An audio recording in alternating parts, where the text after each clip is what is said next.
Race number 5 at Belmont on Saturday. We'll jump at 2:28. It is the Glenroy Chaff Handicap over 1,400 metres and in replay. Let's have a look at the really good first up effort of Leading Girl.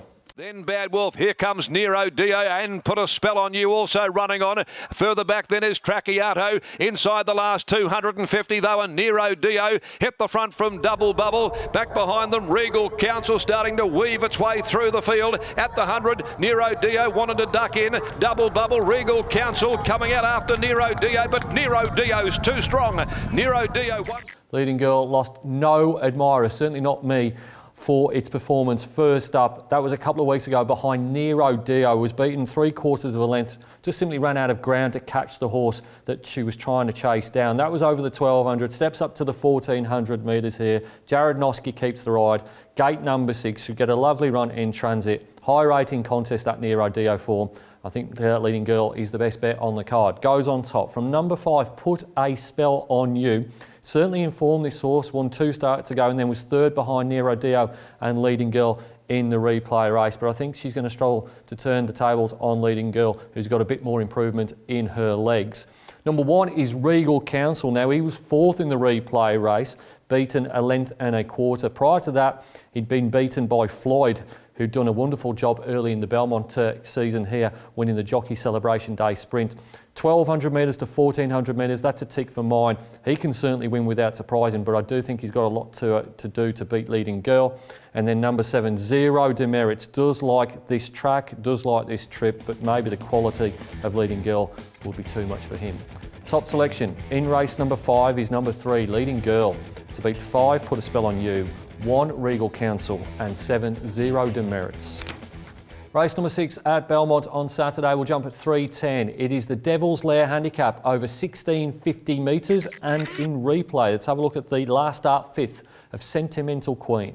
Following those forward, Apparition caught up behind horses coming into the home straight. Locomotive burst to the front though. Locomotive shot away, leading man down the outside. Sentimental Queen are running on. Locomotive's the leader. Chatter Sessions picking up ground as well, nearing the 100. Locomotive gone. Chatter Session joins it. Chatter Session on the outside reaches the lead, and Chatter Session went home to win at a stable, Quinella. Chatter Session won from Whereas I think the Cerise and White galloper in the previous race, Leading Girl, is a potential very good horse. I'm not so convinced about Sentimental Queen. I don't think she's a star, but she should appreciate stepping up in trip here from the 14 to the 1,650. And she receives weight off every galloper in what I think is a pretty shallow graduation handicap. She goes on top here for Chris Parnham and Team Williams. From number 6, ARAGAIN. Now, this horse has won 2 in a row for the combination of Chris Willis and Kira Yule. The previous trainer, Ted Martinovich, certainly had an opinion of this horse, and she's starting to live up to that opinion.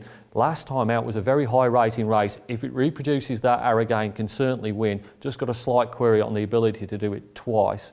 Number 3 is Locomotive, who beat Sentimental Queen in the replay race a couple of weeks ago. Should be on speed for Chris Graham, who takes over for Sean McGrady and therefore claims down to 55.5, so a weight drop of 4.5 kilos. And then number 8, Altamont. Now, he was a well-beaten third by ARAGAIN in their most recent assignment. He's got gate number 10 here. Look, he's a frustrating horse, Altamont. There probably is some ability there, but he's only won 3 from 42. Top selection in race number 6 is number 11, Sentimental Queen. To beat 6, ARAGAIN, 3, Locomotive, and 8, Altamont. Race number 7 at Belmont on Saturday. We'll jump at 3:50. It's the Amelia Park Blue Spec Stakes over 1,650 metres. This used to be the Peninsula Mile, but it's been renamed after Blue Spec, the only galloper in history to win both the Melbourne Cup and the Perth Cup. In replay, let's have a look at the last start performance of Western Temple. He straightened up, 3 off the fence, tackled immediately by Massimo though, and they've shot 3 in front now from Western Temple and Push and Shapes. No point going any further back, 200 left to go. It releases the brakes, Massimo hits the front, Western Temple, the only danger to Massimo. At the 100 mark though, Massimo, although rolling back to the inside, in front of Western Temple, who won't do any better, and Massimo the favourite, too strong. Massimo... The replay race was the Narwini Stakes, won by Massimo, but I thought the best run in it was Western Temple. Now, I think Connections probably bought this horse from Peter's Investments to target the Kalgoorlie Cup for the Connections that are based out in the Goldfields, but I think he might well be winning in town before heading to Kalgoorlie next month. That was a very good run behind Massimo. There was Not a great deal of speed in that race. Hopefully there'll be a little bit more here. I think there has to be. I think WRINKLY has to be ridden more aggressively.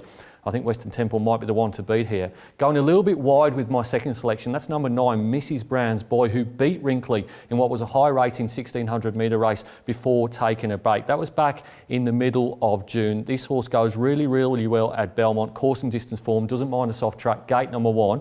I think he's over the odds. Number 3 is Massimo. I think this horse is under the odds. It was very slowly run, the Now Winnie Stakes. I was willing to take him on that day, but when they got to the turn, there was only going to be one winner. Massimo up to 16.50 in what is potentially a faster run race. You can leave me out of it with 60 kilos. And then number 2, WRINKLY. Now, I just think Brad Parnham went too slow on this horse last start. I think it was the slowest he'd been in a very, very long time. Ridden more aggressively, he could certainly win without surprising, but the jury is out. Top selection in race number 7 is number 5, Western Temple, to beat 9, Mrs. Brown's Boy, 3, Massimo and 2, WRINKLY.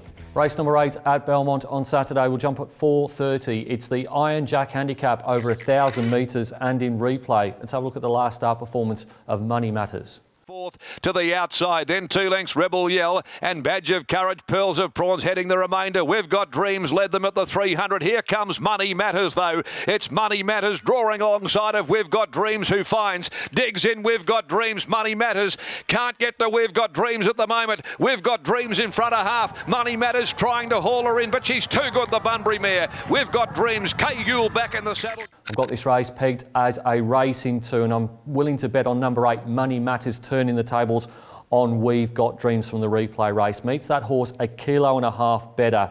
And Money Matters, wow, he was really, really impressive first up off what was a sensational trial in which he beat Superior Smile. Gate number 5 here. I think We've Got Dreams will probably get to the front, even though it's drawn 11 off 12. But Money Matters, I wanted to be on him next start. I'm going to be on him next start. Goes on top from the aforementioned number 7, We've Got Dreams, in sensational form from Michael Lane and Kira Yule. Certainly he's better suited to 1,000 metres than Money Matters, so it certainly does rate a chance. I think after that, the race is pretty thin. Number 10 is Silent Beat. Now, he was pretty good in that replay race. He was beaten 1.5 lengths by We've Got Dreams and Money Matters. He couldn't really match motors with those horses at the end of 1,000 metres first up for the Ganjimi Racing team. He's got gate number 6 here. He meets them better at the weights. I just can't see him turning the tables over this trip. And then number 2, Yeah Dardy. Now, this horse really goes well fresh.